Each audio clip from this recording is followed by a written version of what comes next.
do this. It's the Real Jonathan Smith Show on Indy Sports Ticket, 1430 AM, 93.9 HD2, and always on the free Indy Sports Ticket app. What's going on? Welcome to the Real Jonathan Smith Show here on Indy Sports Ticket. Hopefully you've had a nice week. Happy Friday. Got a nice, big, loaded show for you today. Zack Gray with bets at 11. I've got a nice little Shedeur Sanders take that I've been wanting to get off my chest today. Seems like a pretty good day to do it. What else we talking? Colts, Trey Hendrickson. Should that trade happen?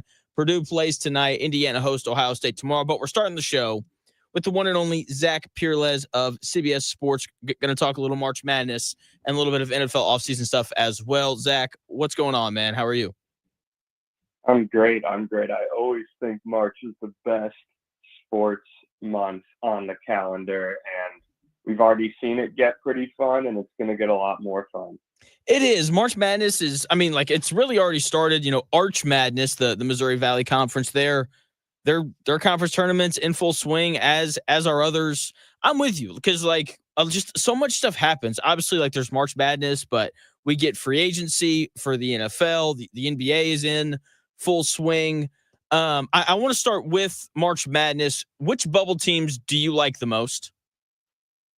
Oh man, there are so many that you just see really good flashes. How about Oklahoma? I think that's a team that guard play matters a ton in March. Jeremiah Fears is a lot of fun.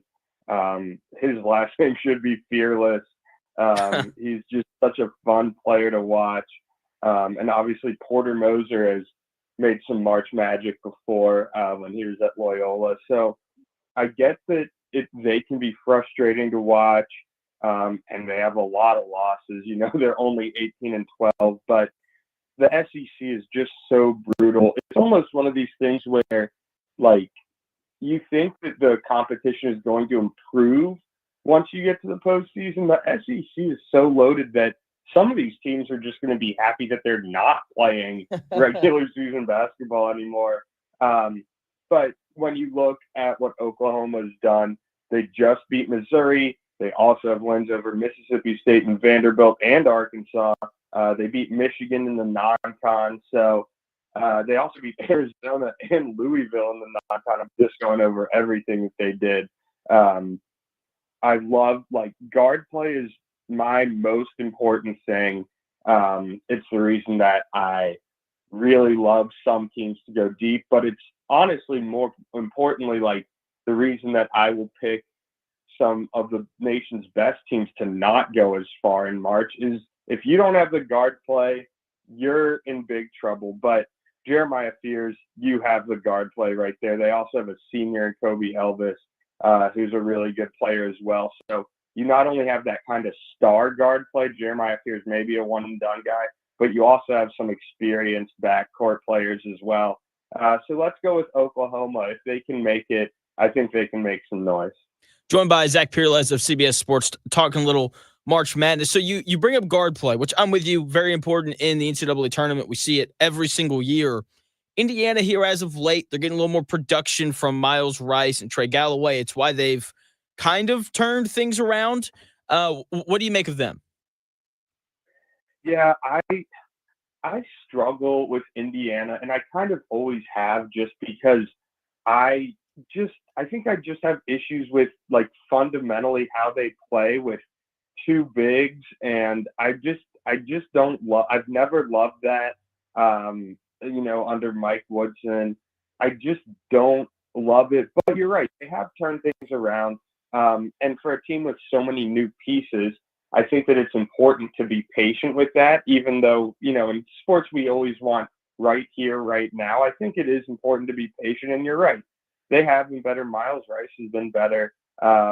Obviously a tough one against Oregon, which is going to put their opportunities in doubt, or their chance to make it in doubt. But I just struggle a little bit with how they play.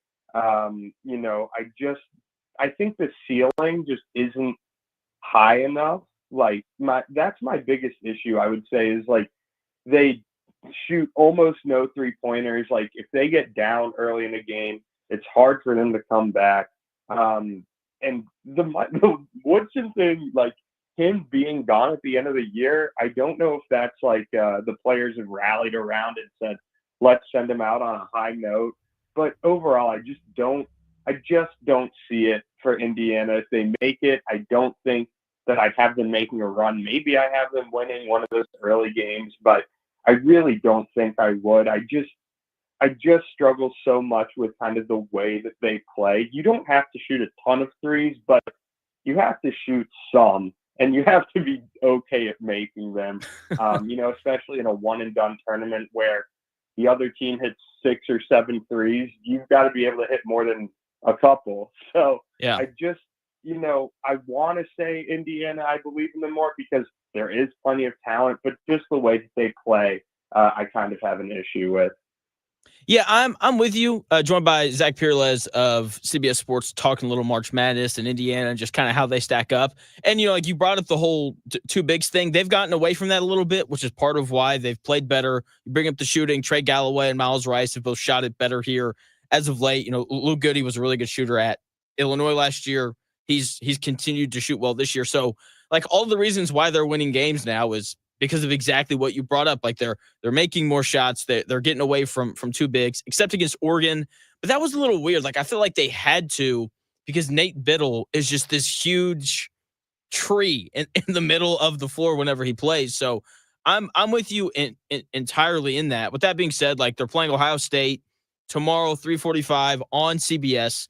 That game's big. It kind of feels like whoever wins that game is going to be pretty solidified in terms of making the NCAA tournament. What are your thoughts on that game, and what do you kind of expect? Yeah, I mean, that's a good one, and I think I'm with you. Like, I don't know if either one of them gets in with a win, but I think that maybe one of them won't get in with a loss.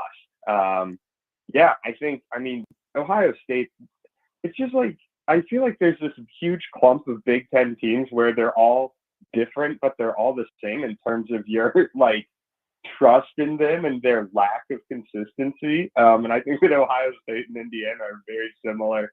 I'm going to be interested to see how Indiana's guards can handle an Ohio State team that is extremely aggressive defensively, force a ton of turnovers. I'm going to be interested to see how Indiana's guards are, against a pretty good Ohio State defense, pretty aggressive. They force a lot of turnovers. And then offensively, Ohio State, Bruce Thornton is a guy, like, it's going to come down to guard play. Surprise, it's March. So I really do think that, I mean, Indiana being at home, I kind of get this sense that, like, there is something behind the scenes of, like, let's play really well from Mike Woodson. I always think that, like, the outside perception of coaches is so different from how players view coaches. I think players love this guy. They committed to play for him, and they appreciate the opportunity that he's given them. So, there's obviously been a lot of criticism of Mike Woodson, but I think in his last home game, Indiana, I think they figure it out. Like you mentioned with Oregon, like, Ohio State doesn't have a real dominant big, so maybe Indiana can continue to play, those fewer two big lineups, kind of like you mentioned. So let's go Indiana here, and let's say maybe one or two wins gets them into the field in the Big Ten tournament. So the thing that I'm really interested to see in this game is, Indiana played Ohio State earlier in the year. They won in overtime. It was a great game.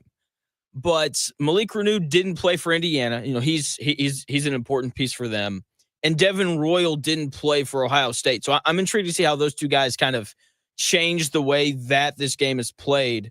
And you said something really interesting about Mike Woodson, about how, like, him not being there at the end of the year kind of makes things a little weird. And I want your thoughts on this take that I have. I think it makes things easier for Mike Woodson, because the NIL budget at Indiana is massive. Like, they're paying guys a lot of money. And I do think that for all of these coaches across the country, there is this expectation of, like, if I as a booster gave you, $500,000 to go get this guy, then, like, you better play him. Like, you can't just stick him on the bench. And I think that we've just seen Mike Woodson have a little bit more freedom, because it doesn't really matter what he does. He's not coming back next year anyway. Do you see that, like, having an impact on why he's gone to less two big lineups and things like that? Yeah, I was going to say kind of exactly what you said when you said freedom, maybe like flexibility as well. Like they're kind of the same word, but being flexible with your lineups kind of allows your players to be a little bit more flexible as well. And again, like I think you're spot on there. You mentioned a guy like Luke Goody, like that's a guy playing in what is probably going to be, it seems like I think this is his last year, and he's been better of late. Like it just seems like there's sort of a sense of like we can all have a better send out than what it kind of had been trending towards. So yeah, I'm really interested in this one. I do think that it's going to be an emotional game, not only with it being the last game, but as you mentioned, the implications on the bubble. So yeah, I think it's going to be a really good one. Like these are the types of games in March that are so much fun. It's not two of the best teams in the country. It's not, like a true blockbuster matchup, but it's one of these got to get it done, especially for Indiana at home. Like if they lose this one, you're kind of back to feeling not as good about them, I think. Joined by Zach Pereles of CBS Sports. You can read all of his stuff over at cbssports.com. You can follow him on Twitter at Zach_Pereles. He also covers the NFL over there as well. What is Purdue's ceiling in the NCAA tournament? Yeah, Purdue, I've kind of waffled back and forth on them because they have kind of waffled back and forth here of late. I still like them a lot. I think that their ceiling, though, is just the second weekend team, to be honest. I think that they are probably not like a Final Four team. I think that they're maybe like a Sweet 16 team. The offense is obviously tremendous. Braden Smith has been so good. And they have a lot of experience, which after guard play, experience and versatility are probably my two biggest things right there. I just kind of have, I don't think we talk about flexibility so much. I'm not sure that they have enough flexibility. The bench doesn't play a ton, and they're not super productive when they do. Like, I worry that they can get caught in a situation where they're not flexible enough to win a game against a really good team, a really athletic team with a lot of length. So I think that they're a second weekend team. So maybe I'm speaking like win 2 games and then lose.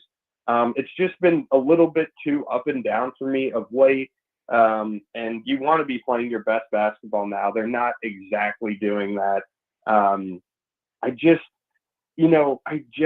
just can't quite get there with Purdue in terms of being anything more than a second weekend team. And let's remember, like, a second weekend team is a really, really good team. So I think that they're a Sweet 16 team. I think that I'd feel pretty confident locking them in there. Elite 8, I'm going to have to see the matchup. But they're a second weekend team, which after losing the National Player of the Year, like, that is a remarkable achievement. Let's not lose ourselves there. I think they're a really good team. I don't think they're an elite team. I don't think they're a title contender, but they're still really, really good. If you're one of the 16 or one of the 8 best teams in the entire country, that's pretty darn good. Yeah, I joined by Zach Pereles of CBS Sports, talking a little March Madness, Purdue, kind of what their ceiling is. I agree. Like, they are just overly dependent on Braden Smith and Trey Kaufman-Renn, which, those are 2 great players. Braden Smith's probably the best point guard in the country. Trey Kaufman-Renn's one of the 10 best power forwards in the country. So, like, those aren't bad players to be dependent on, but kind of like what you said, like, you have to be flexible. Teams that can win in multiple ways tend to advance a little further in March, and I just don't think that Purdue can do that because, like you said, they don't play their bench a ton. When their bench does play, the production's a little spotty. I'm with you. Like, Sweet 16 kind of feels like the ceiling for me. If they got to the Elite 8, I think I would be surprised. But like you said, like, obviously, if they get a favorable matchup, because that's obviously important as well, then we could see them advance to the Elite 8. I want to switch gears to the NFL. We had the combine here in Indy last week. And the big conversation here in Indianapolis is who are the Colts going to bring in to compete with Anthony Richardson? Because they've really pushed this idea of a quarterback competition in his third year. Who do you think that guy is going to be? So this is not going to be the answer that Colts fans want to hear. Let me get that out of the way first. I would not be surprised if it's Kirk Cousins. I think that there are a few things that work in Kirk Cousins' favor. First, he's going to be really cheap if he's out of Atlanta, which I can't imagine they're going to be paying their backup quarterback that much money. Kirk Cousins has shown that he is more than happy to share a locker room with a young quarterback. He's done it now in several places. He is a guy who is going to be a good pro, going to be a good teammate. I really, truly do not think he was anywhere close to healthy last year. Like, they didn't call a single under center play action, sort of roll him out of the pocket play, which is what Kirk Cousins was best at, like absolutely top of the league at when he was healthy. You think of him as a guy you want to pair him with a strong run game, and then he can go under center, hit run play action, and hit those, tough throws over the middle. He's, again, like the exact polar opposite of Anthony Richardson. But I do think, like, Shane Steichen has shown that he can adapt to multiple different quarterbacks. I know that it's not the answer that Colts fans want to hear, but I do think, like, another year off a torn Achilles, he kind of back and forth last year saying he didn't feel like he was ever fully back. I remember a quote, like, pretty late into the preseason where he was saying there's still a lot. And I think even into the regular season, he was saying he still wasn't close to 100%. I think that he will be closer to that. I don't know what that means exactly, but I don't think we remember how bad it got in Atlanta. It wasn't always that bad. I really do think that he would be a prime candidate in terms of he's been there with a young quarterback before. I still think that there's something left. If he's healthier this year, he's not going to cost a lot. So I think that's the most reasonable option. And if you're looking at someone who's maybe more Anthony Richardson style of play, and a guy who has gone through a quarterback battle before, I think the name is probably Justin Fields. I just think Justin Fields maybe ends up somewhere else. So I think Kirk Cousins is maybe the guy who you say, it's not probably my favorite, but I do think for several reasons, it's a good bet to make that he'll be there. I'm with you, joined by Zach Pereles of CBS Sports, talking a little bit about the NFL offseason. You can read all of his stuff on the NFL over at cbssports.com. I'm with you. Kirk Cousins makes a lot of sense. But if they're going to go cheaper, because I do think that the money aspect of this is really important. The Colts have a lot of holes on their roster that they should try to address during free agency. And obviously, if you're sinking $35 million a year into Sam Darnold, then, the Colts run dry pretty quickly after that. So I think a guy like Kirk Cousins, who's a little cheaper, makes sense. I would prefer Gardner Minshew just because he was a swing pass completion away from winning this division 2 years ago. A guy who's kind of familiar with, or who is familiar with, Shane Steichen obviously played for him in Philly, played for him here the 1 year here in Indianapolis. What do you think about the Colts potentially signing him? Yeah, I think that's also a good call. Like you mentioned, like, he has played well for them before. Yeah, I'd be interested in that too. I think that that's a reasonable call. I think that whatever they do, they have to bring in someone who's not just going to roll over and accept that backup job, because it was pretty clear this was kind of one of the more under the radar, eye-opening statements. Like, the Colts want to have a quarterback battle, which obviously that's a whole other can of worms when it comes to what that means for Anthony Richardson, but they want a guy who can show that he can be a proven, like, I can go out there and win you games for the guy. Tough year for Gardner Minshew, but it was a tough year for everyone in Las Vegas. So I wouldn't rule out, him coming back, but the list is going to be really interesting. And this quarterback market is so interesting, just in terms of, like, there are so many teams that need a quarterback, but we have no clue where they're going to go. Like, does it make sense for the Raiders to swing on Aaron Rodgers? or the Giants. Like those seem like teams that are like the quarterback doesn't match, sort of the timeline. But like a team like the Giants, we always underestimate how much front offices and coaches want to save their jobs rather than do what's best for the building of a roster. Like the Giants, everyone there is on the hot seat. So if they said, let's go get a quarterback who can win us 7 games and show progress, rather than let's take our medicine and have a tough year or two so that we can continue to build. If they have another tough year, Joe Shane and Brian Dable are gone. So we should always consider how much self-interest there is from coaches and front office, even if it doesn't seem to make sense from like a team building standpoint. I'm so glad that you said that, because you are exactly right. And here in Indianapolis, it's year 9 of Chris Ballard. He's never won the division. He's won 1 playoff game. It's year 3. It's year 3 for Steichen. So, where he's kind of at in terms of will he be fired is a little more interesting. But my thing is, like, Chris Ballard wants to have this job next year. Because of that, how much does that impact their willingness maybe to go and spend $35 million a year on a Sam Darnold? Yeah, the thing that I struggle with a little bit is I think Chris Ballard kind of made his bed already in terms of, I bet my Colts career on Anthony Richardson. And so far we have seen very little, like we haven't seen enough of Anthony Richardson. And when we have seen it, it just hasn't been good enough.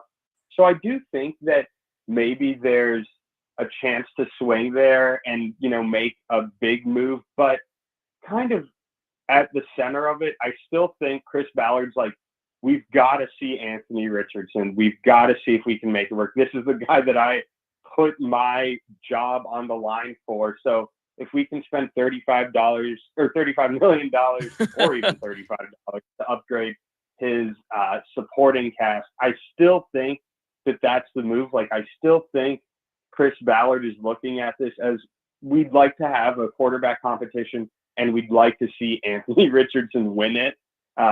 So I don't think that they'll swing big at quarterback, but you never know what's going on in Chris Ballard's mind. That's right. So, and the other thing is, I can't imagine them swinging on Sam Darnold, and then Chris Ballard's, it looks even worse if the season doesn't go to plan and they didn't really give Anthony Richardson a chance to be their quarterback. So I still think it's going to be one of those guys who can come in and win you games, but probably isn't going to cost a lot. And it's this fine needle that they have to thread, because if they give up on Anthony Richardson and it doesn't go well, then Chris Ballard's gone.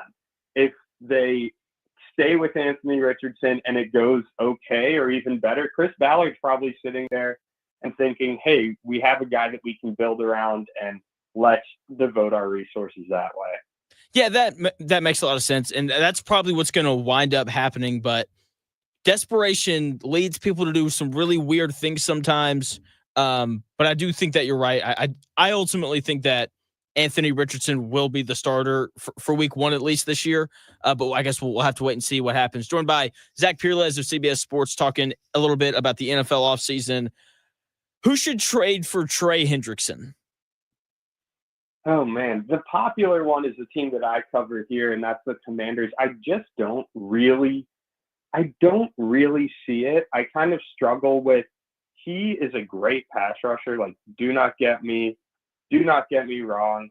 But the guy does not play the run at all. And I think Adam Peters, from his days with the 49ers, you think of his sort of guys are these really physical guys who get after it in the pass game, but are also solid against the run. Like, they want to impose their will on you. Trey Hendrickson is not quite that. So I don't think that it's going to be the Commanders. If that's like maybe the betting favorite right now, I don't think that's happening. I think that maybe a team that I'd maybe like to see jump in here is the Packers. Like, they have taken a lot of swings on defensive linemen, and it just hasn't worked. And I do think that Rashawn Gary can be a good player, but it's really hard to be a really good player when you have not a whole lot on the opposite edge of you. The Packers, they love being this really young team, which they are, and I think they were the youngest team to make the playoffs last year, and this year they were still one of the youngest teams to make the playoffs in NFL history. I really would just love to see them. I think it's time for them to take a swing. I think it's time for them. We've talked about maybe them taking a swing at getting a true number one wide receiver. It's time for them to get a true number one pass rusher. And that will make things easier for Rashawn Gary, who I still believe in. He's had some really good flashes, some really good seasons. He needs someone on the opposite edge, though. I think it's just about time for them to take those big swings. Trey Hendrickson, I don't think the Packers are that far away, and I think Trey Hendrickson can be a person that puts them over the edge there. So let's go Green Bay in terms of my favorite landing spot for Trey Hendrickson. Over the edge rusher. That's nice. That's a good one, Zach. I think the Colts should be in the running. I say that selfishly because Trey Hendrickson's really good. Played for Lou Anarumo, who's obviously the new defensive coordinator here in Indy. But then, you get into the money stuff, and I just don't know if it makes a ton of sense. With that being said, Dio Adangbo's probably out the door. Chris Ballard loves his pass rusher, so we'll see where Trey Hendrickson winds up. You're the first person I've heard say Packers. That makes a ton of sense to me. We'll have to wait and see, though. I'm interested to see how much do you think he goes for? What do you think a team is going to have to give up to bring him in? Yeah, it's a great question. I think when we look in the past, we've seen probably a first-round pick. The issue is with him, he is a little bit older. I believe turning 30 or is 30 right now. So when you look at some of these defensive positions, 30 is kind of that age. I always think about this with cornerbacks as well. It's that age where you start to see that dip a little bit. Again, I think that Trey Hendrickson is terrific. There's no reason for me to believe that he won't continue to be an effective pass rusher, but I could see him going for, if it's a late first round pick, maybe that's something that the Packers have. Maybe it's a second and something. Maybe it's a second and a solid player. In fact, I maybe even prefer for the Bengals a second and a solid player because they should be a team that's trying to win now. I'm so frustrated by the way that the Bengals spend their money. I think that probably goes for everyone who is a Bengals fan, and they just this should be a team that is awesome, and instead they're quibbling over a few $1 million and tagging T. Higgins again. They're not close on the Jamar Chase extension yet, and now they're getting rid of the guy who just finished second in Defensive Player of the Year voting. Spend some money. Let's be aggressive here. I understand that they're not a team that typically spends a lot of money, but I think probably my favorite thing that just is the perfect summary of this team is that when the NFLPA did its team report cards, the Bengals owner, Mike Brown, was 30th in willingness to build a competitor, which it's crazy that a team that has been to a Super Bowl has an owner that ranks that low. I don't get it. Yeah, it's crazy. It's frustrating. I've got a Bengals fan who's coming on at 11, and I'm sure I'm going to hear all about it. It'll be really good. Joined by Zach Pereles of CBS Sports, talking a little NFL offseason. Last thing for you, I don't know how much draft stuff you've looked at, but I do think that every casual to super serious NFL fan always finds a draft prospect that they love. Is there an NFL draft prospect this year that you really like? Oh man, I would go with the easy answer and just say Ashton Genty. The guy is awesome, but yeah, let's go somewhere else. I really think we actually had this in our most recent, or one of our most recent mock drafts from my guy Josh Edwards. We actually have him going to the Colts. I really like Will Johnson. This is a guy, I get that there's an injury there, and he didn't run at the combine, which some teams will worry a lot about guys who choose not to run at a position like cornerback. Some teams will not. And I think that teams, when it comes to Will Johnson, should not. I know that teams have such specific, like, if this guy doesn't have this length arms, or if this guy doesn't run this fast, or if this guy doesn't do this, then they're just not on the board. Like, some teams just operate that strictly, and other teams, have different sets of criteria. I think that Will Johnson is really, really good. Like, if he is there at 14, assuming the medicals check out, I think that the Colts, that would be a wise pick. I like that pick from Josh. He says his tape is as good as anyone. Just Pat Surtain, who, like, that guy just won Defensive Player of the Year. So Yeah. Will Johnson is my guy. Like, I'm a big believer in play speed over these testing numbers. And I just really like Will Johnson. I do think he can hold up speed-wise. I don't think he has to go and, train to run a 40-yard dash, because running a 40-yard dash is different than running while playing football. So let me go Will Johnson there as a guy who I really, really like, who is kind of sort of fallen out of favor, and I get why he's fallen out of favor a little bit. CBS Sports still has him as the number 5 prospect overall in the top corner. So if he's there at 14, like, Colts, please don't overthink it. Yeah, that's kind of where I'm at. And, I think we're seeing a similar thing happen with Malachi Starks coming out of Georgia, right? Where, like, it's just gotten really nitpicky. My thing is, for both of these guys, it's like Malachi Starks started in the SEC as a true freshman and started for 3 years and was really good. Will Johnson started at Michigan as a true freshman and was really good in the Big Ten for 3 years. Like, I'm with you in terms of, like, some of these teams, man, like, I think that they just overthink it because they get too much tape. Yes, 100%. I think that I would much rather go with your approach. Like, this guy has proven he is a good football player. And it's interesting you bring up Malachi Starks, like another guy who is a good football player. And it's funny how now that they can track how fast they go during the football drills, Malachi Starks was totally fine when he's running through their gauntlets. He was fast, he was good. And then he runs a slow 40 and everyone thinks it's the end of the world. Let me know the next time the NFL is simply a 40-yard dash, because there's a whole lot more to the game. And I really think, like, I would much rather take a risk on a guy who plays really well and tests poorly than a guy who tests out of the world and you're like, where is this speed? Where is this athleticism on your tape? Man, I completely agree, Zach. I've gone way over on time. You were great as always, man. Thanks for your time. Thank you. Thanks for having me. You got it. That is Zach Pereles. You can check him out on Twitter at Zach_Pereles.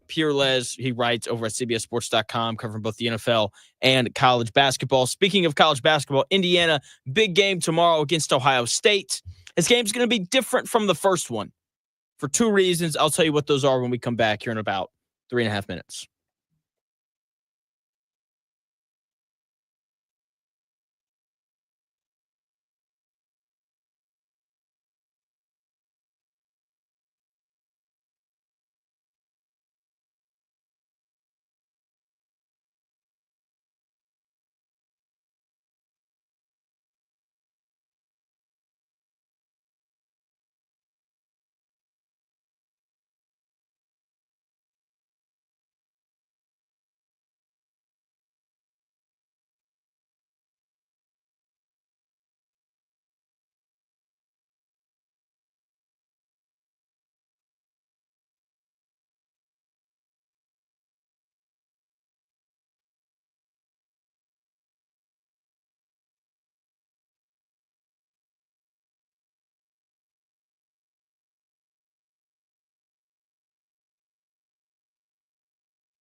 The best takes, stories, and entertainment. It's The Real Jonathan Smith Show on Indy Sports Ticket, 1430 AM and 99.5 HD2. What's going on? The Real Jonathan Smith Show here on Indy Sports Ticket. Thanks for tuning in, no matter how you're tuning in, whether that's YouTube, Twitter, or the Indy Sports Ticket app, which you can download wherever you find your apps. Indy Sports Ticket, by the way, is the name of the YouTube channel if you want to head over there and subscribe.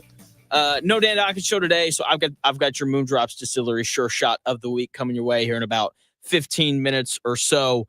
Before we get there, though, Indiana, they're playing host to Ohio State. Major NCAA tournament implications on this game. Last time they played, Indiana won this game 77-76 on the road in Columbus. Game went to overtime.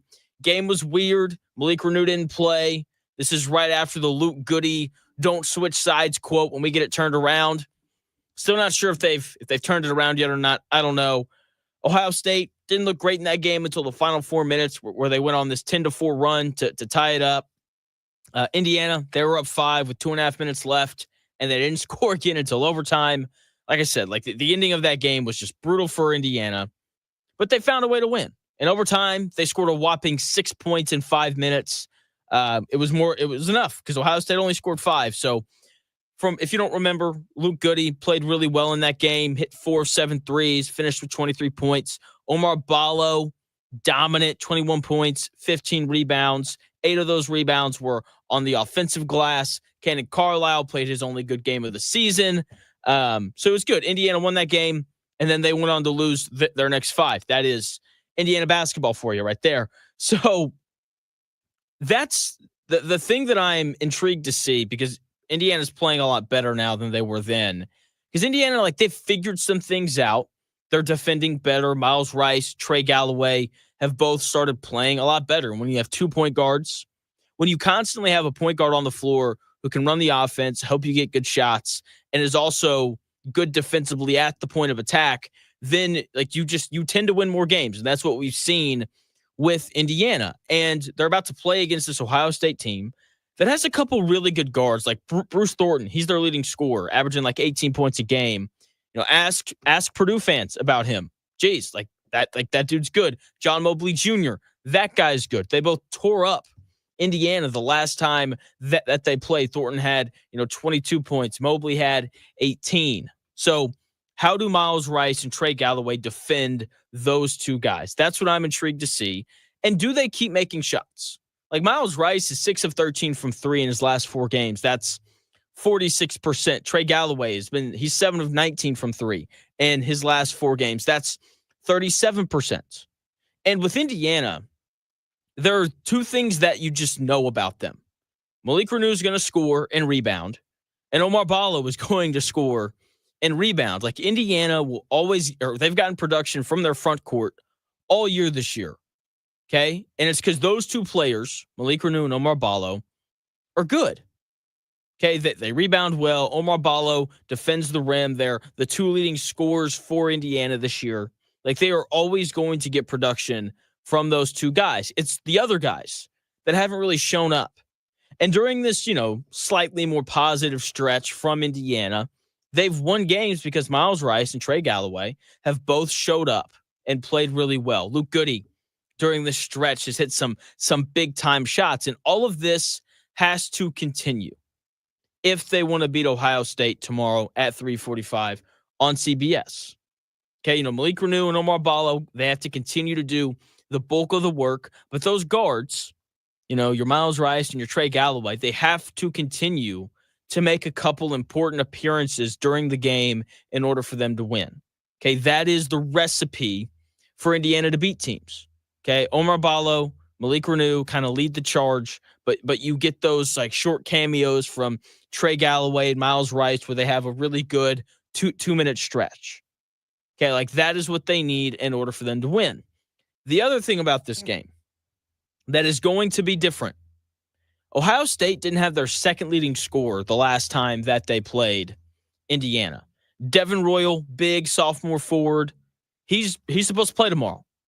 He makes Ohio State better, just like how Malik Renew makes Indiana better. Okay, Devin Royal, sophomore forward, gives them a little bit more size. Omar Ballo, like I said, pretty dominant the last time that they played Ohio State, 21-15. That's a really, really good game. Bringing in Devin Royal, or I guess bringing him back for Ohio State, is going to give them someone who rebounds well. He is their leading rebounder. Okay, so I don't expect for Indiana to kind of own the offensive glass like they did when they played Ohio State the first time, because this Devin Royal kid, he is an important piece for them. Okay, he's going to make them better, just like how Malik Reneau is going to make Indiana a little bit better as well. So how do those two guys impact the game? That's kind of the thing that I'm going to be watching. Do, Miles Rice and Trey Galloway, do they have those little short 2-minute bursts where you really feel their presence, and do they continue to defend well? Those are the things that I want to see. Both of these teams should be playing balls to the wall. It's going to be a great game. Because, like I said, major NCAA tournament implications are on this game. Whoever wins gets a major leg up in terms of, avoiding the game in Dayton. And, if you win this game, like, you aren't as worried about what Arkansas and Oklahoma and Boise State and the rest of these bubble teams do. Okay, so Indiana, big game. I hope they win. I don't think that there's a line out quite yet. I would assume that the Indiana Hoosiers are favored in this game. It's at home, senior night, all those, super important things, I guess. But they're just playing much better here as of late. Ohio State, they're playing fine. Like they're not on some great stretch. But then neither is Indiana. I do think that this game is going to be awesome. And yep, there is no line out for this game quite yet, which is a real bummer because I really wanted to see it. Anyway, Purdue, their season finale is tonight. They're playing Illinois. This game's going to be awesome. Like, it is going to kick college basketball weekend off in a fantastic way. Purdue playing tonight on the road at Illinois. This game's going to be great. I'm going to tell you why when we come back here in about 2 minutes.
Unadulterated sports talk with unfiltered takes. It's the real Jonathan Smith Show on Indy Sports Ticket, 1430 AM and 99.5 HD2. What's going on? The real Jonathan Smith Show here on Indy Sports Ticket. Hopefully you're having a nice week. Happy Friday. Thanks for tuning in.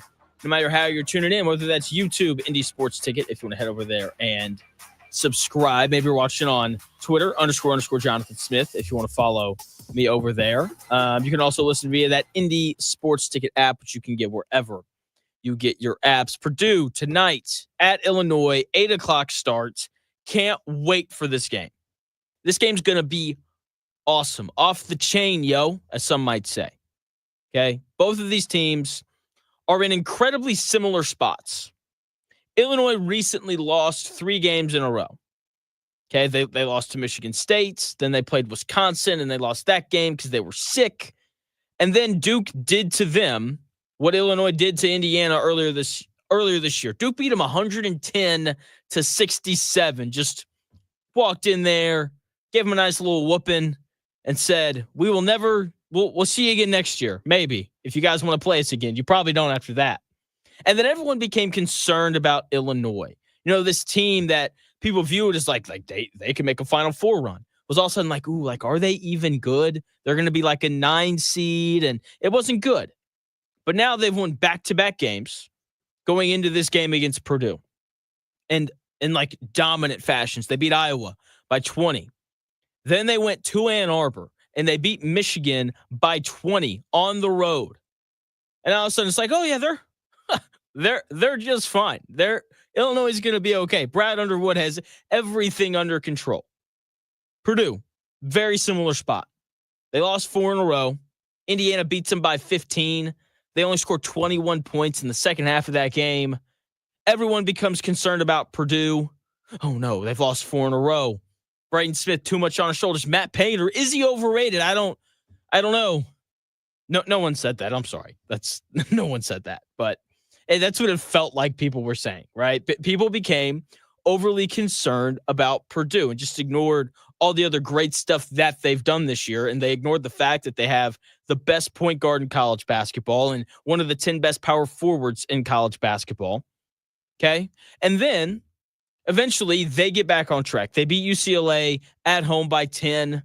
And then they host Rutgers and they beat them by 29.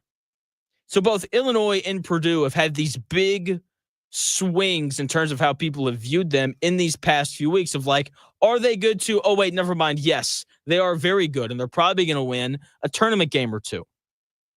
Now, neither one of these teams are good enough to make a Final Four run. Okay, but they're both good enough to beat anyone in the country on any given night. And because of that, I think this game is going to be excellent. And for Purdue, it's going to come down to the same things that it always does. Does Braden Smith score enough? Purdue's 10-1 when Braden Smith scores 20 points or more. Trey Kaufman-Renn, does he continue to be just an absolute force on the interior?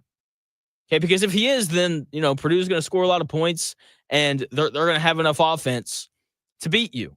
Are they going to get a little bump from one of those other guys? Like, is Fletcher Lawyer going to hit 3 threes?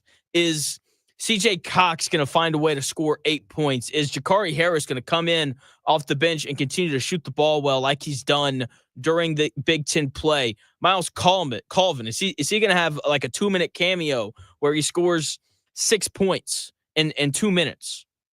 Are they going to get a little bump from one of the non-Braden Smith or Trey Kaufman-Renn guys? Because if they get that, then they're going to have an excellent chance to beat a really good Illinois team. Are they going to rebound? Are they going to keep Illinois out of the paint? Are they going to force enough turnovers? And that, for me, is the most important thing for Purdue whenever I watch them play. Because, their offense doesn't always come easy because every team knows what they're going to do. Braden Smith's going to dribble. Eventually, he's going to give the ball to Trey Kaufman-Renn in the post, and he's going to get to his right hand and try to score. And sometimes, their offense just looks really hard. But when they force turnovers, they're able to get out in transition. It gets Miles Colvin or CJ Cox or Jakari Harris or someone not named Braden Smith or Trey Kaufman-Renn an easy bucket. Sometimes it does get Braden Smith or Trey Kaufman-Renn an easy bucket, and then it kind of gets them going. Like, they have to force turnovers. Of all of the can Purdue do blank, force turnovers, for me, that is the most important thing that they have to do. And for Illinois, they're turning the ball over 11 and a half times a game. So this is a team that is willing to turn the basketball over if you amp up the pressure and do those different and very important things. Like, this is a winnable game for Purdue. But it's on the road. Illinois is a good team. Illinois looking to, improve where they're at in terms of seeding. Purdue obviously trying to do the exact same thing. And Illinois might have the best player in this game, this Jakusionis kid from, I think he's from Lithuania, the big white kid from Europe. let's just call him what he is, okay? A guy who's going to be a lottery pick. He's good enough to beat you on his own. Just ask Indiana. He lit him up for like 19 points in that first half, in which Illinois scored 60 in Bloomington. Can Purdue keep him in check? Because this is the other thing that I find myself constantly asking about Purdue. Like they don't have any wing defenders. That's why Mackenzie Mbako kind of had his way with them in West Lafayette. It's why, like this Yakusionis kid could be problematic because he's a 6'7" dude who can shoot the ball. He can put it on the deck. He can score. Like there's a reason why he's going to be a lottery pick. And Camden Heide just hasn't been good enough offensively this year to earn those minutes. And because he's like matchup wise, he's the guy that you would think would defend players like that because he's 6'7" and he's athletic and all of those things. So Purdue, very winnable game tonight. Will they win it? I don't know. We'll see. Okay. I can't wait, though. A game is going to be awesome. Game is set to start at 8 o'clock. Coming up here in about 7 minutes, Zack Gray's going to join. He's got bets. But before he does, Moondrop's sure shot of the week. This bet, it's pure money. This segment is brought to you by Moondrop's Distillery. They got a great party going on for St. Patrick's Day. You're going to want to go and check that out. They got great flavored moonshine, apple pie. It's so good. It's so freaking good. Okay, so make sure you check out everything that they have to offer. They do just an excellent job. You can find them up in Fortville. Now, the Pacers lost last night to the Atlanta Hawks. No Tyrese Halliburton, no Benedict Mathurin. They lost a close one last night on the road in Atlanta on Saturday. And your Moondrop's sure shot of the week. The line isn't out quite yet. Okay, but take the Pacers on Saturday, no matter what that line is. It's probably going to be like 3 or 4.5. Okay. Because when NBA teams play each other 2 games in a row, okay, the Pacers played the Hawks last night. They're going to play them again on Saturday. When 2 NBA teams play each other back to back like this, they almost always split. And whoever loses that first game tends to win in a blowout during that second game. Okay, Pacers lost last night to the Hawks. I don't think that they're losing back-to-back games to the Atlanta Hawks, the team that they are clearly better than.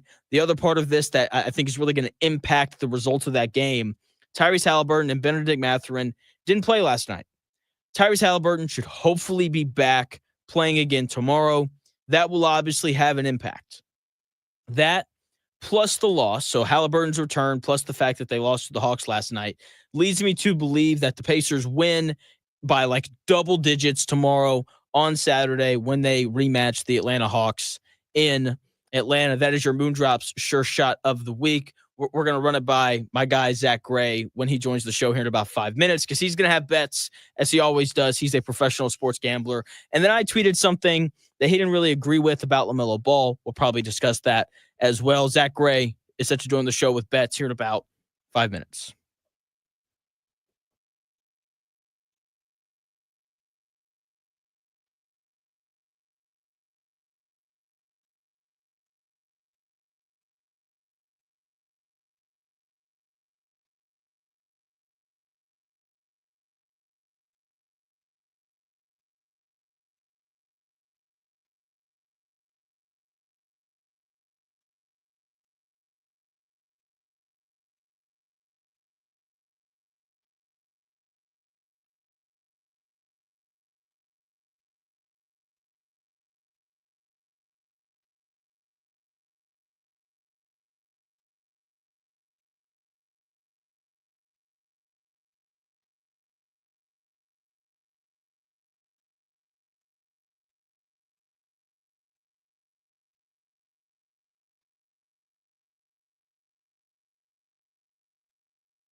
Jonathan Smith Show on Indy Sports Ticket, 1430 AM, 93.9 HD2, and always on the free Indy Sports Ticket app.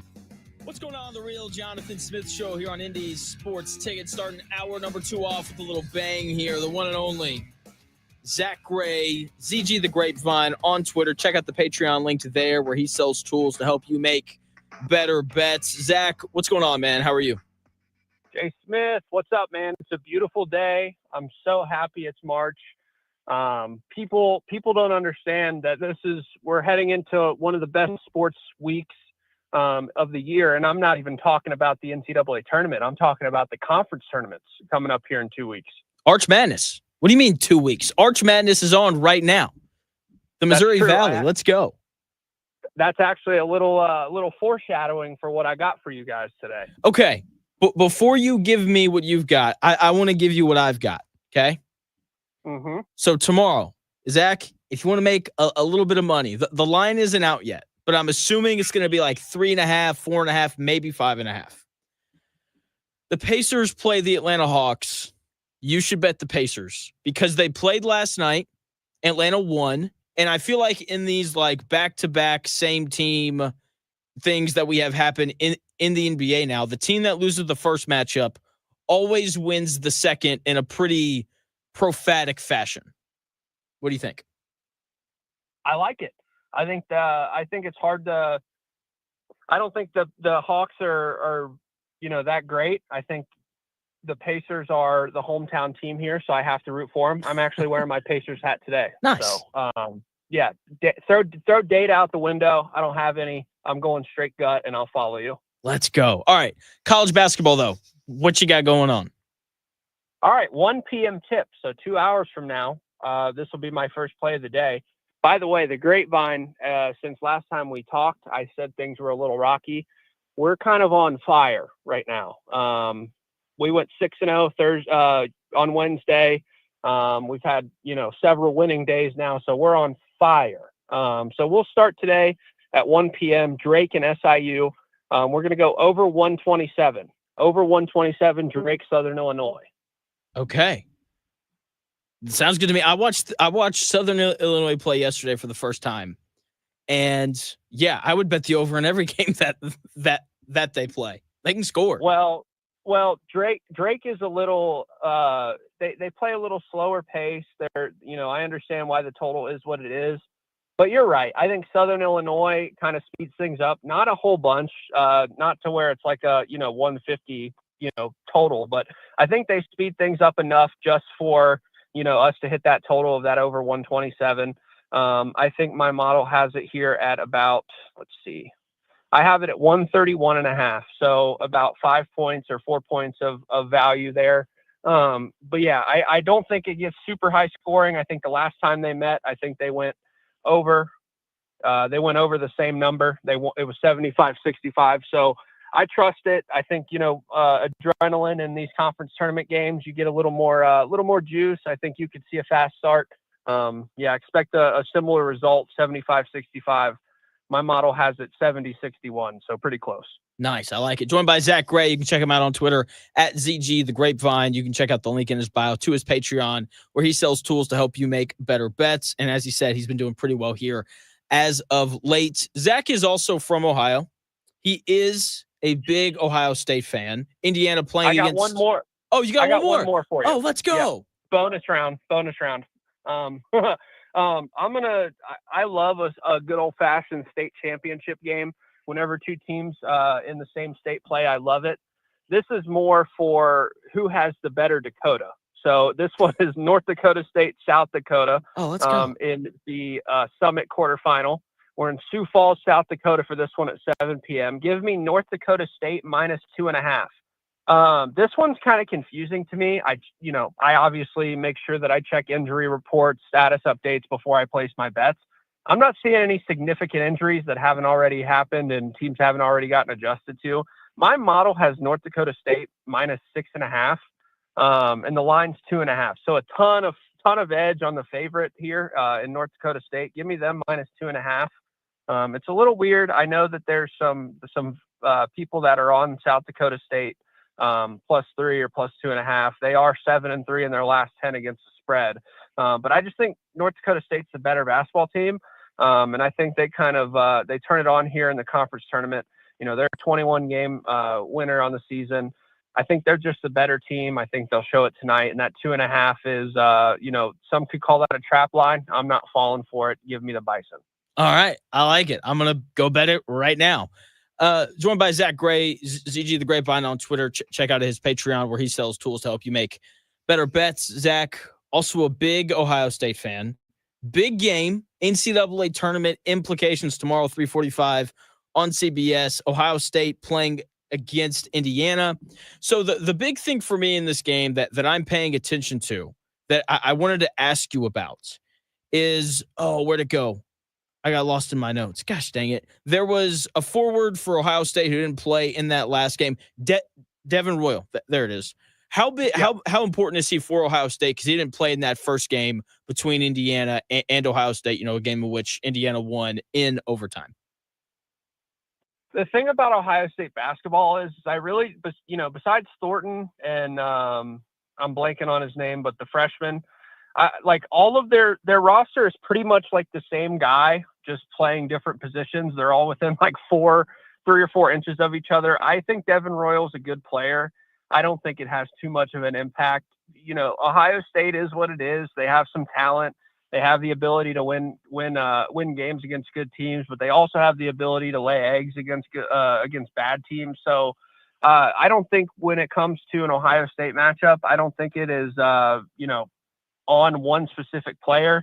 It's just how they decide to come out and play, because they'll show spurts of being a legitimate top end Big Ten team, and then you'll look the next game and they'll look like a bottom half Big Ten team. So I don't think any one player really makes a difference, but it just depends on how they come out, and they're on the road. So I fully expect them to probably get blown out by 30. Oh, okay. Sounds great. Okay. I have to check on your well-being. I mean, what do you think? What do you think? I think both teams are right on that 11-ish line for the tournament. I really don't think win or loss really impacts things for either team when it comes to the tournament making it. I don't really know if it makes a huge impact on their seed line either. So it'll be interesting. I think the winner probably safely secures themselves an 11 seed. I think the loser may drop down to the 12 line. I don't know, but I really for a team that's 17-13 and 18-12, it's interesting, but it's also one of those things both of these teams aren't very good and will probably lose before that first weekend's over. So it's one of those things where, for me as an Ohio State fan, I'm disappointed. I've been disappointed in Ohio State basketball for a long time.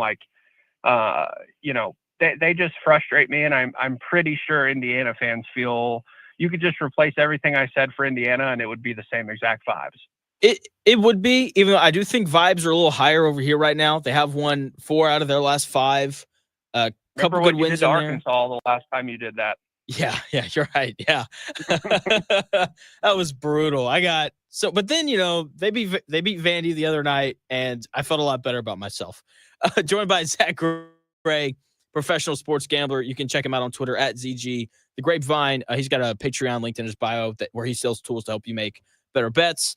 Yeah, the thing with Indiana that I think has given people a little bit more hope is Trey Galloway and Miles Rice have just started playing really well. I feel like Malik Reneau and Omar Ballo, you've gotten kind of the same thing from them all year when they've been healthy and playing. The issue has been no one else really shows up, but Trey Galloway and Miles Rice in these past few games, they have these little 2-minute cameos where it's wow, Trey Galloway just had 4 points and a big assist right there. Miles Rice just had two steals, a layup, and he found Luke Goody open for a 3. And so you've gotten a little bit more of that here recently, which has led to them winning games. And when Miles Rice and Trey Galloway play well, Indiana can play with, I don't know about beats, but they can play with a lot of those. I feel like any team seeded from 6 and down whenever guys play that well. So I think there's a little bit more hope because those two guys have really kind of come around here as of late. Mike Woodson has also gotten away from playing Ballo and Renew together, which was just problematic when they did. So I think that's helped a lot as well. So I think people are actually kind of optimistic about Indiana going forward. I don't know if you know this or not, but Gabe Cupps, he's from the area where I'm from around here. What happened to him? He was supposed to be the starting point guard. He doesn't even play anymore. Yeah, he's really small. That's part of it.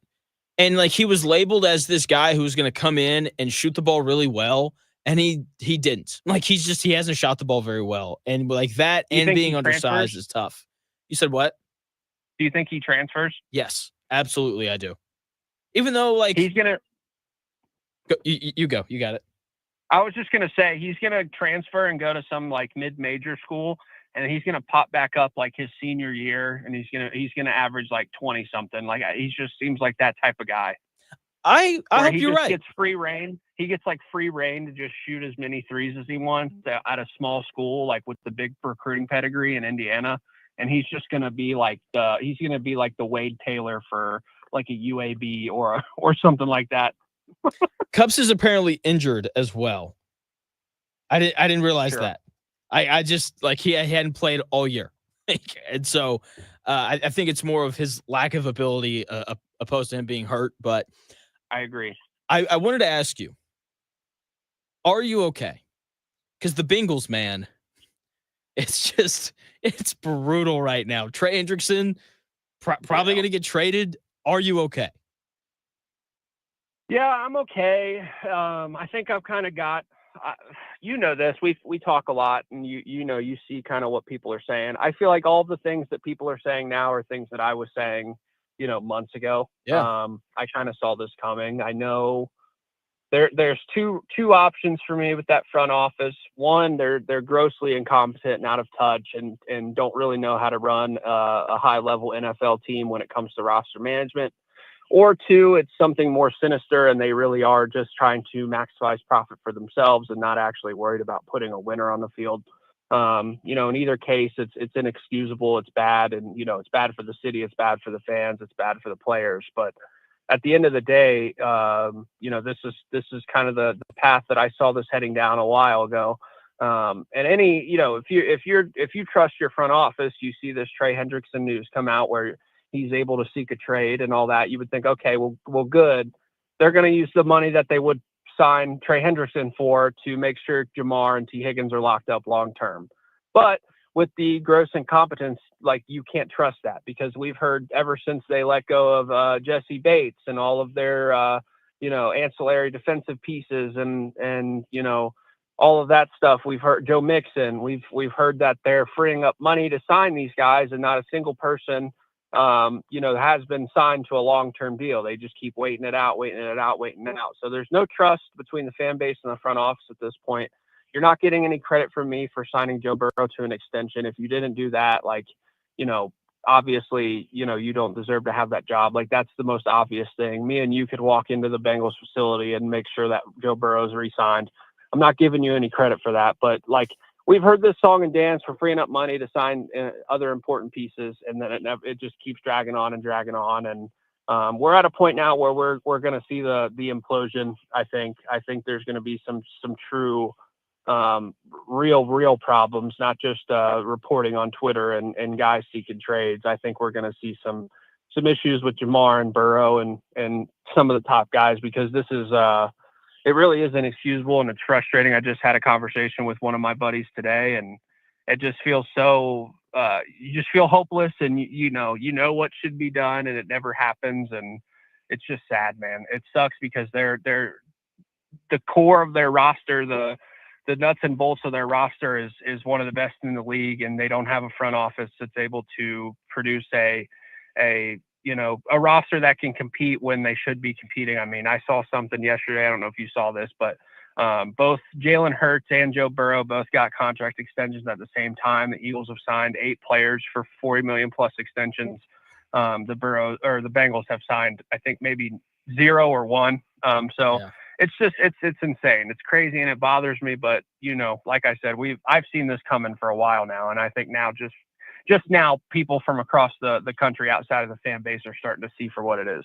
Joined by Zack Gray, professional sports gambler. You can check him out on Twitter at ZG the Grapevine. Check out the Patreon linked in his bio where he sells tools to help you make better bets. Yeah, I'm with you. I mean, you've been saying it here on the show all year that the front office for the Bengals just isn't doing their job really, and it's frustrating because Joe Burrow is, he's one of the 4 best quarterbacks in the NFL, and I get not wanting to spend money when your team's not very good and you don't have a good quarterback, but this is like a guy that every other franchise wishes that they could have. And it's just like, now we're cool.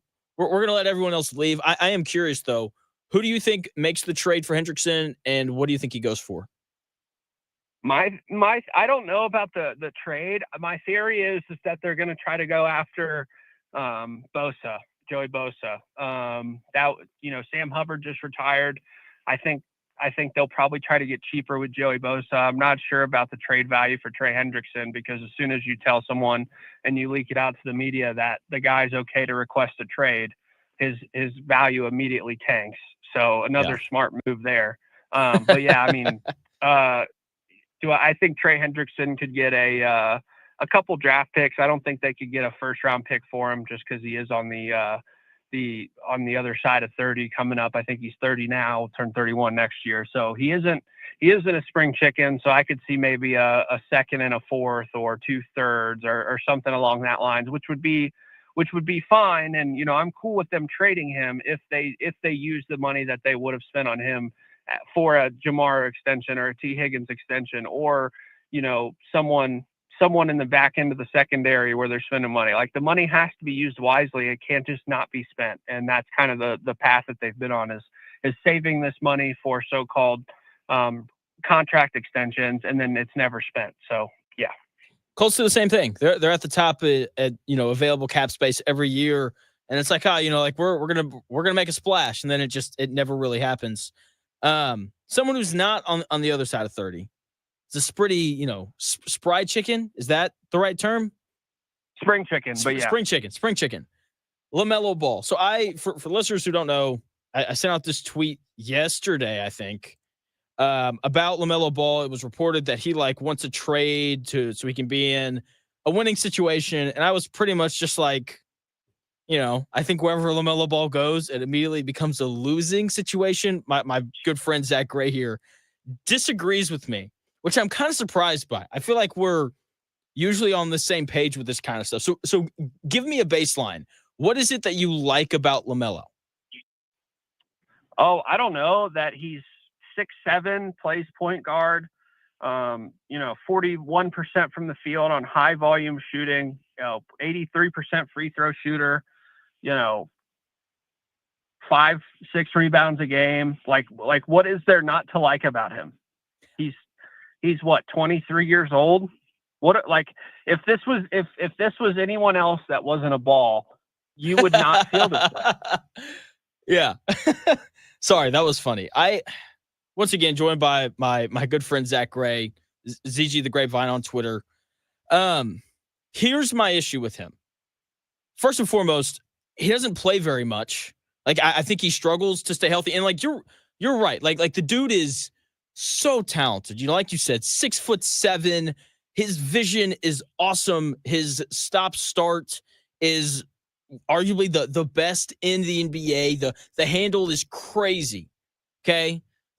Very talented. I just find him to be lazy. I think he takes a lot of really bad shots. And you mentioned him being a 40% shooter from the field. That's not very good. There's only 23 players in the NBA with a lower field goal percentage than him. And I get it. He's their best player. He's going to take a lot of shots. But my issue is the type of shots that he takes, especially when he is such a good passer. And so, I think that habit's bad. He doesn't play any defense. The availability hasn't really been there. I think you're right. He's super talented. I just have issues with some of his habits on the defensive end of the floor and some of the shots that he takes. But again, he's 23 years old. He's young. And they're 14 and 47, and they have. I mean, have you looked at their roster? Their game logs from even yesterday. Like you're telling me that, a team that gives Josh Green 32 minutes, like, look at this bench: Diabate, Saloon, Flynn, Jeffries, Ball. Do you know any of those guys? Some of them, yes. And I get it. Like the roster isn't great, but my thing is, so why do we think like if he goes to a team that's in a winning situation, that's able to make the playoffs, that's able to make a run, we think he would just completely, you think he would play the same exact way? I think it'd be very similar, yes. Do you think that the winning culture and having presumably veterans around him would elevate his game like it does every other young player that we see get into a winning situation? This is the same stuff that people were saying about Luka and Devin Booker and guys like that when they were young and they were losing early on. Like, we do this all the time. And like, I'm not saying it's a given that LaMelo is going to turn the corner, but to act like we're writing him off as this losing player at 23 years old when he's never had a roster around him that is considered anywhere close to being good or even a playoff team. Like, I think that's bonkers. Like I said, I called your post a bonkers post because we seem to do this with these young players that are putting up numbers. We wouldn't do this if he was averaging 17 points. We only do this because of how good his numbers are. And we only do this because his team is losing, not realizing that the roster around him is awful. You're right. And again, go ahead. I was just going to say he's 23 years old. And I literally remember us doing this, not me, because I'm smarter than everyone else. But I remember everyone doing this with Luka and Booker and all of these younger guys. Like, we have to put things into perspective that they're young. Like, that he hasn't even hit the prime of his career yet, and he's putting up 26, 5, and 7. Like, we have to put that into perspective. And I think going to a winning situation where he is actually playing for something and has teammates around him that can do things that he can do. I think that, anybody would look at that and say, okay, well, I have to tighten up. We're playing for something here. There's guys that have been here before, all that other stuff that goes into it. You would have to think that a professional athlete would do that. I mean, we see what Jordan Poole is now with the Wizards, where nothing means anything game to game. But when he was with the Wizards, we saw his best version because he had to play within the Warrior system. They were playing for something more. They had guys that were proven. They had veterans. They were making the playoffs, making title runs, winning titles. Like, we have so many examples of these young guys that are on losing teams and go to winning teams, and they start to play within the structure, and then you see their best basketball. Kyle Kuzma is another example. Like, we have a ton of this. Joined by my good friend Zack Gray. Follow him on Twitter at ZG. The Grapevine. Zack is a professional sports gambler, and he's pretty good at it. You can check out his Patreon, linked in his bio, to where he sells tools to help you make some better bets. So here's my thing with LaMelo. Like, yes, the roster, not very good, but they have the second worst record in the NBA. And, like, yes, the Hornets roster, it's bad. But, like, the Bulls roster's not that much better. And they're in the play-in. The Raptors roster, their roster is so much better than the Hornets. Come on. The Raptors roster is a mess. And you're right, like, they have better individual players, but those pieces don't fit. They have a better record. The Nets roster is terrible, and they have a better record than Charlotte. My thing is, like look, like you might wind up being right. Like, he is only 23, but Anthony Edwards isn't that much older, and he's having a lot of success. Luka's 25, and he's having a ton of success. And, the Trailblazers, their roster, like, there's a lot of young talent on it, but it's not great. They're winning games. And the other thing about him, I'm not letting you get that off. The Blazers roster is so much better than the Hornets roster. It is better. The Bulls roster is so much better than the Hornets roster. It is better, but I don't think it's. If you want to talk Raptors and maybe the Nets, I'm fine with that. And then you bring up Anthony Edwards and Luka, like, you're comparing him to two of the best 10 players in basketball right now. He's a year younger than Anthony Edwards, and he's 2 years younger than Luka. Like, it's not like he's 4 years younger than those guys. And I get it. Like, they're on better rosters, and those things are important. But the other issue that I have with LaMelo is, like, he doesn't play in enough games. Like how can you rely on a guy who's played 65 games once in his 5 years in the NBA?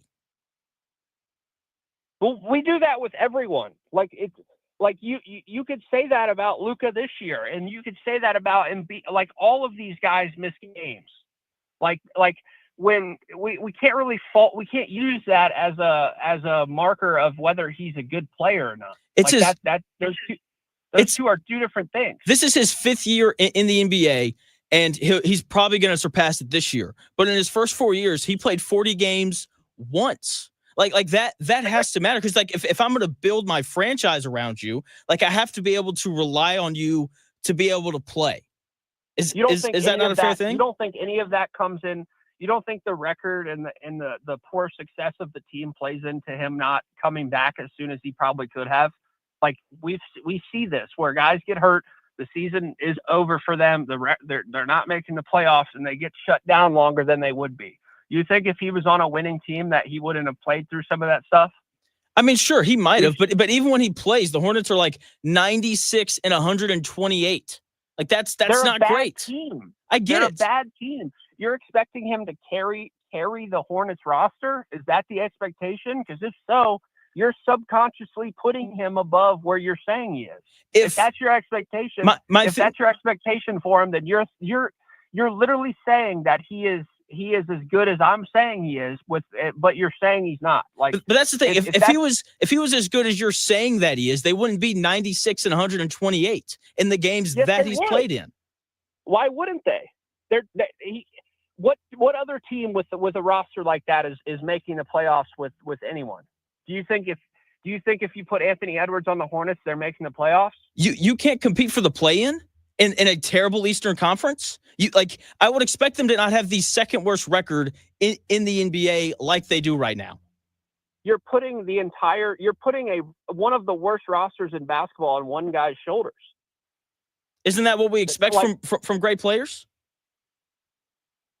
Yes, but we also have seen that not one player can do that all on its own unless your name's LeBron James or Luka. Okay, so the one the best player ever and a guy that's on pace to be a top 5 player ever. Okay, I'll concede that, Jay Smith.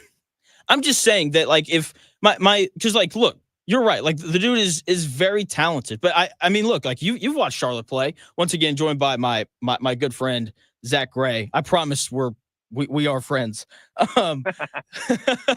We are really good friends. We are. Actually. This is why we talk like this. But I think that you would agree, though. Like, do you think that his habits are great? Like, he's not a good defender, and like I think you would agree that like he doesn't take great shots all the time. Like, is that not a fair criticism of him?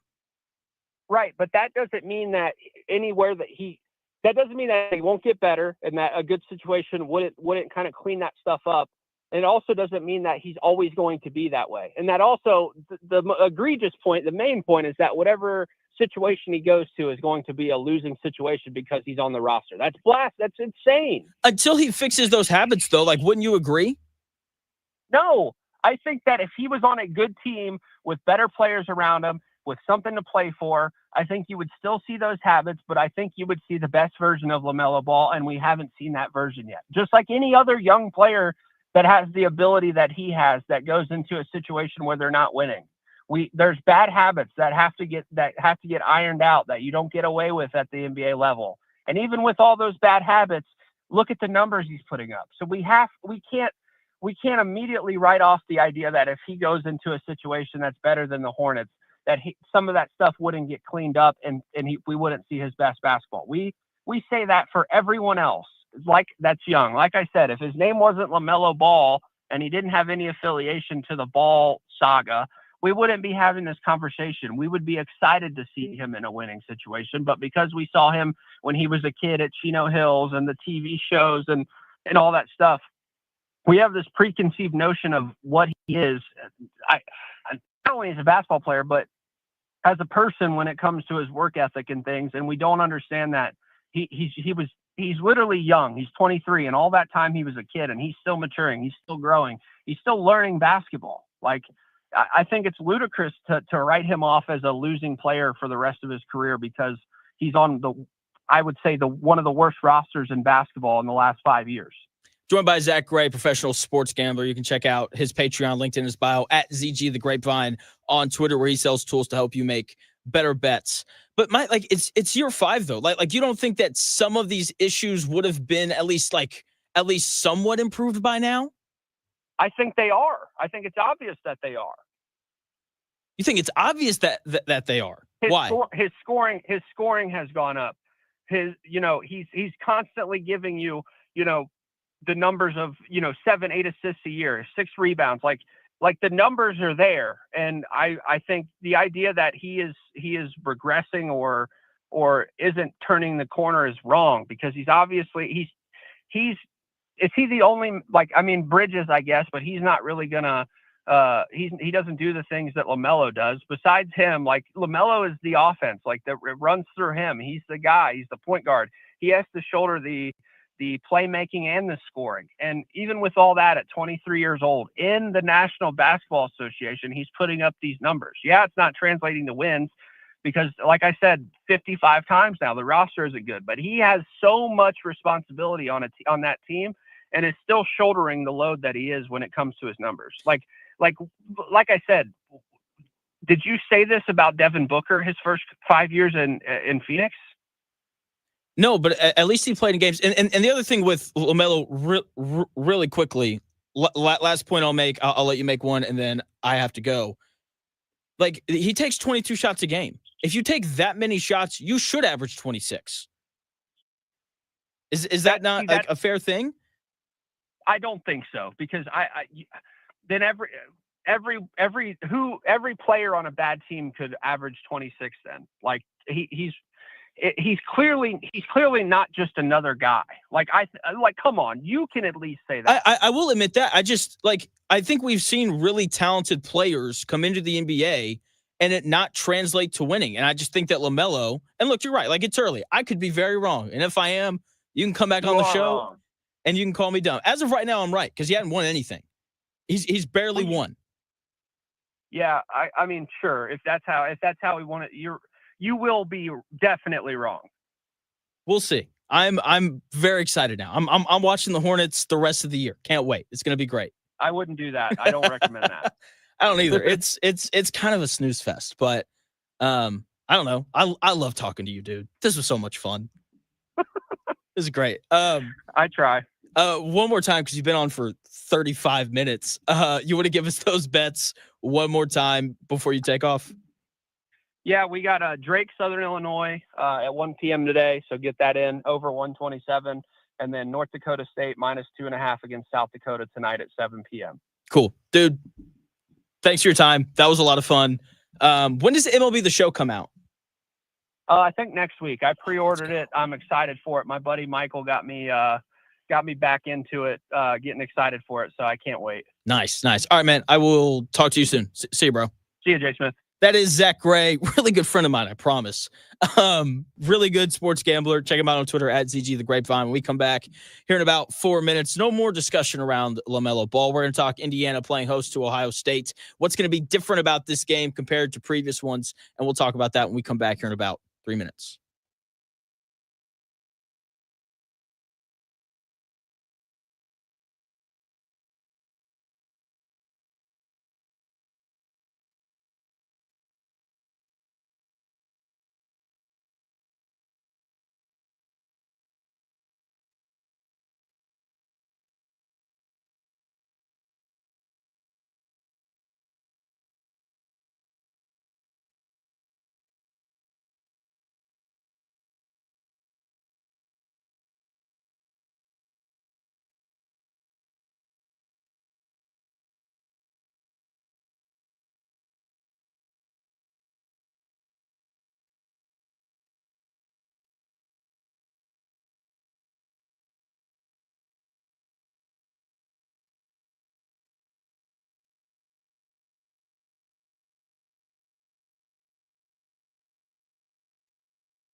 If it's in today's sports world, it's here. The real Jonathan Smith Show on Indy Sports Ticket 1430 AM, 93.9 HD2, and always on the free Indy Sports Ticket app. What's going on? Welcome back to the real Jonathan Smith Show here on Indy's Sports Ticket. Big shout out to my good friend Zack Gray. Jeez, what a conversation right there. LaMelo Ball. If you want to get me fired up, just tell me that guy's good at basketball, and it'll work. Big thanks to him, though. His bets are going to hit, so hopefully you put those in. Indiana, they're playing host to Ohio State tomorrow. Big game. Last time they played, Indiana won that game in Columbus, 77-76. Malik Reneau did not play. This was right after the Luke Goody had his "don't switch sides" quote. You know, after we turn it around. Still not sure if they've turned it around yet. You know, like it's definitely not like 180 degree turn. It's probably like 100 degrees. You know, like they're kind of going in the right direction, but not really. Ohio State in that game didn't look great either until about, the final 4 minutes when they kind of figured out their offense. They go on this 10-4 run, and they end up tying the game and sending it to overtime. Indiana, they were up by 5 with 2.5 minutes left. They didn't score again until overtime. Okay, like that's who this Indiana team was, stagnant on offense, just not very good. Then in overtime, they end up scoring a whopping 6 points to Ohio State's 5, and they win the game. Okay, Luke Goody, best game he played all year was that game in Columbus. Goes 4-7 from 3, finished with 23 points. Omar Ballo, he was dominant as he was during that stretch when Malik Reneau was out. 21 points, 15 rebounds, 8 of those were offensive. Cannon Carlisle played his only good game of the year in that one. Indiana obviously wins that game 77-76 in overtime, but they would go on to lose their next 5. That is Indiana basketball for you right there. So Indiana has figured some things out since that point in the season, though. Like they are definitely better now than they were 2 months ago. Okay, they're defending better. Miles Rice and Trey Galloway have both started playing better. If they can both just continue to play defense the way that they have, Indiana's going to have a great chance to win because Bruce Thornton, John Mobley Jr. both tore Indiana up last time. I mean, just tore them to shreds. Okay, Thornton goes for 22. Mobley goes for 18. So Miles Rice and Trey Galloway have to defend like they have been to keep those players in check. Okay, like they need to keep shooting the ball well as well, right? Because Miles Rice, he's 6 of 13 from 3 in his last 4 games. That's 46%. Trey Galloway, 7 of 19 from 3. That's 37% in his last 4 games. Okay, like that extra spacing, those extra points really have been a huge deal for Indiana. Because Indiana with, Malik Reneau and Omar Ballo, like you know what you're going to get. Like, you're going to get production from the front court. They are Indiana's 2 leading scorers. They're Indiana's 2 leading rebounders. Those are 2 good basketball players. They rebound. Ballo defends the rim very well, and they can both really score. Okay, so Indiana is always going to get production from their front court. The question is, everybody else. Who else shows up? And here, as of late, as Indiana has kind of turned their season around, the guys that have shown up are Miles Rice and Trey Galloway. Okay, like they've just been more net positive than they have been in, these different stretches of the season when they were struggling. They have these little 2-minute cameos where, Miles Rice will have a steal, a layup, and he'll find Luke Goody open for 3. Trey Galloway has these moments where he'll score like 4 points in a row and then hit Omar Ballo on a lob. And Indiana has to continue to get those type of, 90-second stretches from their 2-point guards if they want to keep winning games and if they want to beat Ohio State tomorrow, 3:45 on CBS. Luke Goody also has to keep shooting the basketball well. Another thing in this game that's going to be different is Ohio State. During that game in Columbus, they didn't have their second leading scorer. Okay, Devin Royal, sophomore forward, he should be playing tomorrow. He makes them better, just like how Malik Reneau makes Indiana better. Okay, Devin Royal, he's not only their second leading scorer, he's also their leading rebounder. Okay, so the idea of Omar Ballo grabbing 8 offensive rebounds probably way less likely with Devin Royal back in the lineup for Ohio State. Okay, so he's going to make them better. He's going to have an impact on this game. Then again, like Malik Renew, he didn't play in that last one either. So the way that those two players impact this game, I am very intrigued to see. So we'll see. I can't wait. This game has huge NCAA tournament implications on it. I think the winner, probably doesn't end up in that first four, or not first four. They don't end up in that last four in where they're having to play in Dayton. I think whoever wins this game secures themselves on that 10 or 11 line. If not, then you definitely have work to do in the NCAA tournament. Can't wait to watch this game tomorrow night. I think it's going to be an absolute blast. When we come back here in about 4 minutes, Purdue, they play Illinois tonight on the road. That game is going to be awesome. I can't wait. My thoughts on Purdue, Illinois tonight coming back when we come back here in about 4 minutes.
It may, one day, be a must-listen for sports enthusiasts.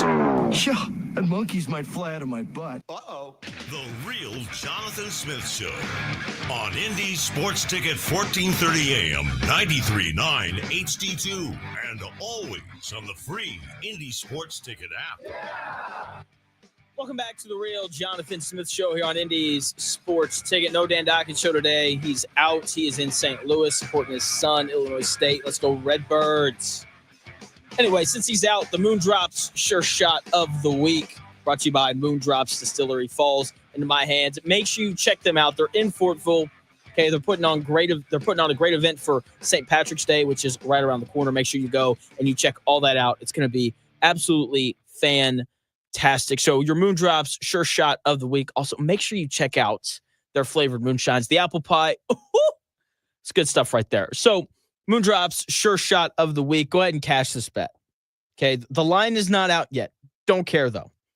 So your Indiana Pacers, they went on the road last night, played against Atlanta, and they lost. Okay, no Tyrese Halliburton. Okay, like they're starting Jarris Walker because Benedict Mathurin, he was out as well, all that good stuff, okay? And what I have noticed is whenever teams in the NBA play each other back-to-back, like we're getting right now. So the Hawks and the Pacers, they played last night, and they're playing again tomorrow night. When that happens, whoever loses the first game usually wins the second by at least double digits. So take Indiana when the line comes out tomorrow, minus whatever. Halliburton should hopefully be back. And NBA teams rarely lose 2 games in a row to the exact same team. That is your Moondrops Sure Shot of the Week. Make sure you pick up Moondrops pretty soon because that stuff is so freaking good. Purdue, they're playing against Illinois tonight. And I find this game fascinating because both of these teams are in really similar spots. Illinois recently lost 3 in a row. They lost to Michigan State. They all got sick and played Wisconsin, and they lost that one. And then Duke ran them out of the building in a similar way to what Illinois did to Indiana earlier in the year. Duke beat them 110-67. Crazy. And so all this happens. And everyone then becomes very concerned about Illinois. Oh, they've lost 3 in a row. I get this. Like, this is a team we're talking about going to the Final Four at one point this year. We discussed them as the best team in the Big Ten. And they lose 3 in a row. The sky is falling.